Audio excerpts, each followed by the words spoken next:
नमस्ते दोस्तों, तो आज आपको एक बड़ी ही अचंभित एवं भयानक रहस्यमय कहानी सुनाऊंगी जिसमें आपको कुछ नई रहस्यमय बातें की जानकारी होगी।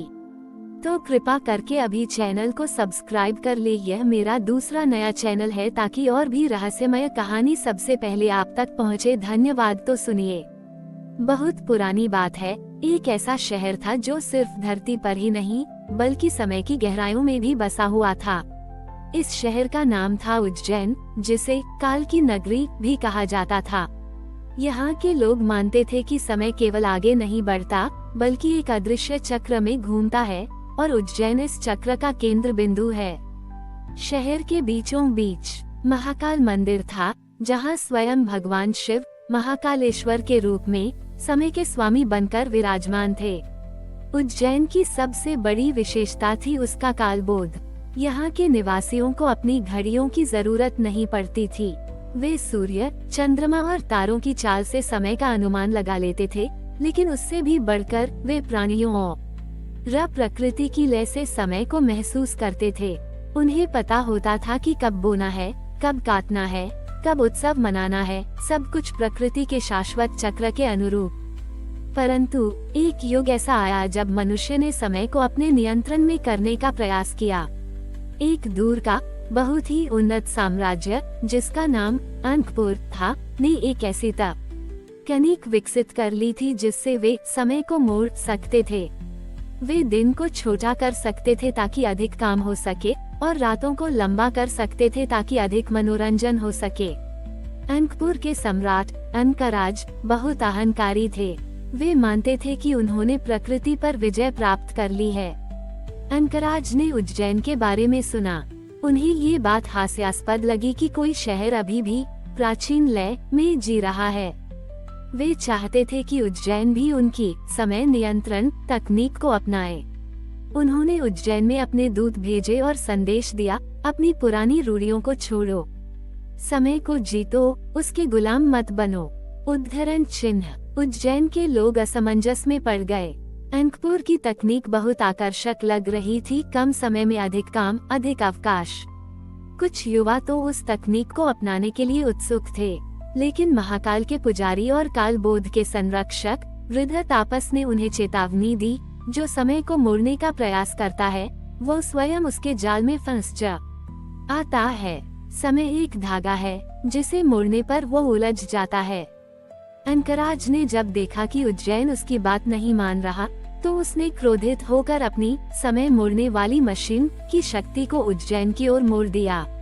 उसकी योजना थी कि उज्जैन का समय इतना तेजी से चले कि वहाँ सब कुछ बिखर जाए या इतना धीमा हो जाए कि सब कुछ रुक जाए। जैसे ही अंकराज ने अपनी तकनीक सक्रिय की, उज्जैन में एक अजीब घटना घटनी शुरू हुई। घड़ियां पागल हो गईं, दिन रात का क्रम बिगड़ने लगा। लेकिन महाकाल मंदिर से एक अदृश्य कंपन उत्पन्न हुई।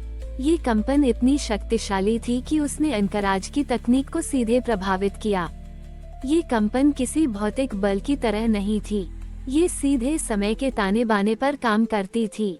महाकाल के आशीर्वाद से उज्जैन के भीतर स्थित कालचक्र का अदृश्य धागा सक्रिय हो गया।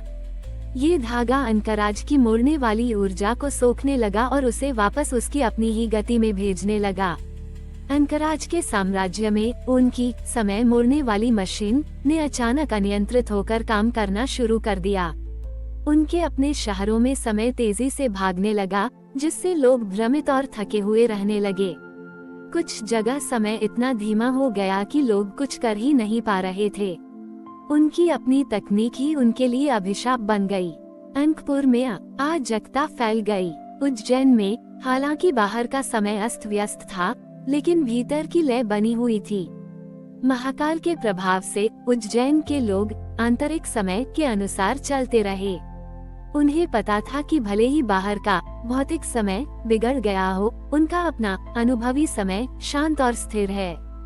उन्होंने अपनी दैनिक गतिविधियों को धीमा कर दिया, एक दूसरे के साथ अधिक समय बिताया और महाकाल की भक्ति में लीन हो गए।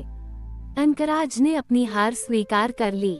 उसने समझा कि प्रकृति के विरुद्ध जाना असंभव है और समय को नियंत्रित करने का प्रयास स्वयं को नष्ट करना है।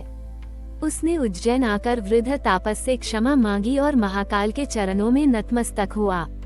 तापस ने उसे सिखाया कि समय का वास्तविक नियंत्रण उसे जीने में है, न कि उसे मोड़ने में। उज्जैन, काल की नगरी, ने सिद्ध किया कि सच्चा ज्ञान और शक्ति समय को जीतने में नहीं, बल्कि उसकी शाश्वत लय के साथ तालमेल बिठाने में है।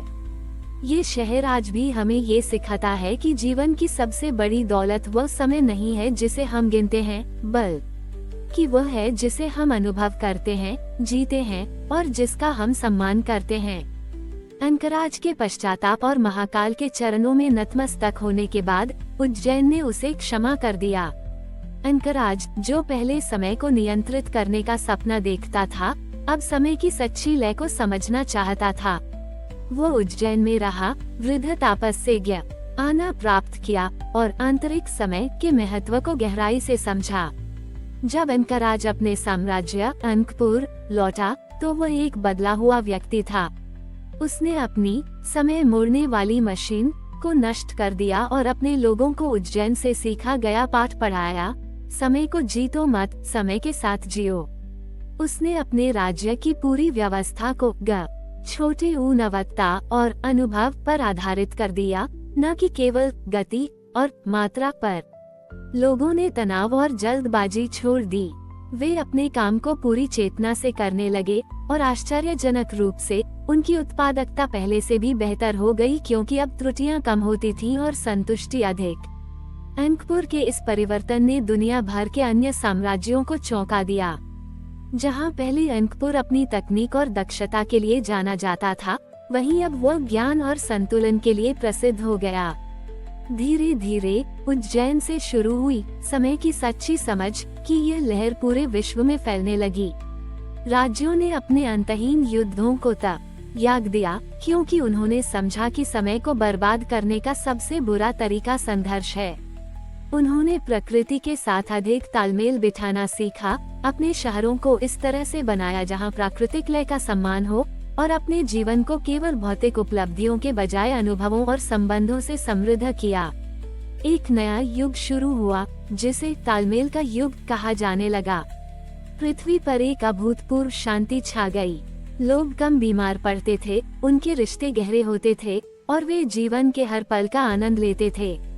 उज्जैन इस तालमेल का केंद्र बिंदु बना रहा। महाकाल मंदिर से निकला कालचक्र का अदृश्य धागा अब पूरे विश्व की चेतना से जुड़ गया था, जो हर किसी को जीवन की सही लय में बने रहने में मदद करता था। परंतु इस पूर्ण शांति में भी एक नई सूक्ष्म चुनौती पैदा हुई। कुछ पीढ़ियों के बाद, जब सब कुछ इतना सहज और सामंजस्यपूर्ण हो गया, तो कुछ लोगों ने नवाचार, इनोवेशन और विकास, डेवलपमेंट के महत्व पर सवाल उठाना शुरू कर दिया। उन्हें लगा कि यदि सब कुछ सही लय में है, तो कुछ नया करने या बदलने की क्या आवश्यकता है। एक तरह की स्थिरता और निष्क्रियता समाज में घुसने लगी। लोग इतने शांत हो गए थे कि उन्होंने नए विचारों की तलाश करना या नए क्षितिज खोजना बंद कर दिया था। यह एक अदृश्य ठहराव था, जो धीरे धीरे मानवता की रचनात्मकता को कम कर रहा था। जब यह निष्क्रियता बढ़ने लगी, तो उज्जैन के महाकाल मंदिर में एक धीमी पर अत्यंत तीव्र कंपन उत्पन्न हुई। ये कालचक्र के अदृश्य धागे से आ रही थी। इस बार ये कंपन किसी को रोकने या नियंत्रित करने के लिए नहीं थी, बल्कि प्रेरित करने के लिए थी। महाकाल ने लोगों के अंतर्मन में ये संदेश प्रसारित किया, लय का अर्थ ठहराव नहीं, बल्कि सतत प्रवाह है। समय का सम्मान करने का अर्थ केवल उसे जीना नहीं, बल्कि उसमें रहते हुए स्वयं को विकसित करना भी है। तालमेल का अर्थ स्टैग्नेशन नहीं, बल्कि वह पृष्ठभूमि है जहां नवाचार सबसे शुद्ध रूप में प्रकट हो सकता है। ये कंपन लोगों को याद दिलाती थी कि प्रकृति भी कभी स्थिर नहीं रहती। नदियां बहती हैं, पेड़ बढ़ते हैं, मौसम बदलते हैं। वास्तविक तालमेल जीवन के प्राकृतिक प्रवाह में रहते हुए जागरूकता के साथ विकास करना है।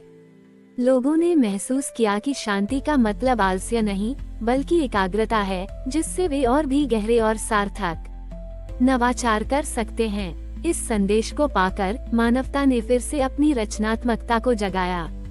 उन्होंने अब ऐसे आविष्कार किए जो प्रकृति का सम्मान करते थे, समाज को जोड़ते थे और जीवन को और भी अधिक सार्थक बनाते थे, न कि उसे नियंत्रित करते थे। उज्जैन, काल की नगरी, ने अंततः ये सिद्ध किया कि वो केवल समय का केंद्र नहीं, बल्कि मानवीय चेतना और प्रगति के शाश्वत संतुलन का प्रतीक है। हमारी और भी आध्यात्मिक एवं अनोखी कहानियाँ देखने के लिए हमारे चैनल पर जाएं तथा धार्मिक एवं पौराणिक अनोखी कहानियाँ हमारे चैनल पर है, कृपया जाके देखें तथा हमारे चैनल को सब्सक्राइब करके रखें और वीडियो लाइक जरूर करें। धन्यवाद।